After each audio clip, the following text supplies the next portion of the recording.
அஸ்ஸலாமு அலைக்கும் வரஹ்மத்துல்லாஹி வபரகாத்துஹு. தினமும் ஒரு ஹதீஸ்.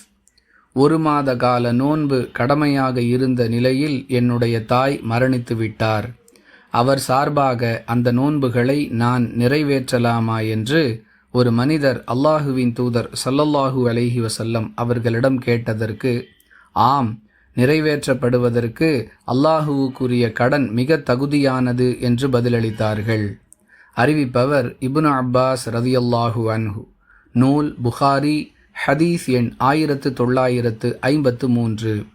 அன்பிற்குரிய அல்லாஹுவின் நல்லடியார்களே, ஒருவர் மீது நோன்பு கடமையாக இருந்து அதை அவர் நிறைவேற்றாமல் மரணித்திருப்பாரேயானால் அவர் சார்பாக அந்த நோன்புகளை அவருடைய வாரிசுகள் நோற்கலாம்.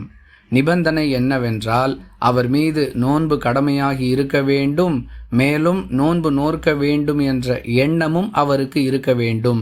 அப்படிப்பட்ட நிலையில் ஒருவர் மரணிப்பாரேயானால் அவர் சார்பாக அந்த நோன்புகளை அவருடைய வாரிசுகள் நோற்பதன் மூலம் மரணித்துவிட்ட அந்த நபர் அல்லாஹுவுக்கு ஆற்ற வேண்டிய கடனை நிறைவேற்றிவிட்டார் என்று ஆகிவிடும். இது தவிர மரணித்தவருக்காக மார்க்கம் சொல்லாத, மார்க்கத்தில் இல்லாத பல செயல்கள் செய்யப்படுகின்றன. உதாரணத்திற்கு சொல்லுவதாக இருந்தால், திருக்குர்ஆனை ஓதி அவர்களுக்காக அனுப்பி வைக்கிறோம், யாசின் ஓதி அவர்களுக்காக அனுப்பி வைக்கிறோம், 7, 10, 20, 40 என்ற பெயர்களில் ஃபாத்திஹாக்களை ஓதுகிறோம் என்று சொல்லுகிறார்கள். இந்த செயல்களுக்கும் இஸ்லாத்திற்கும் எந்த சம்பந்தமும் இல்லை என்பதை கவனத்தில் கொள்ள வேண்டும்.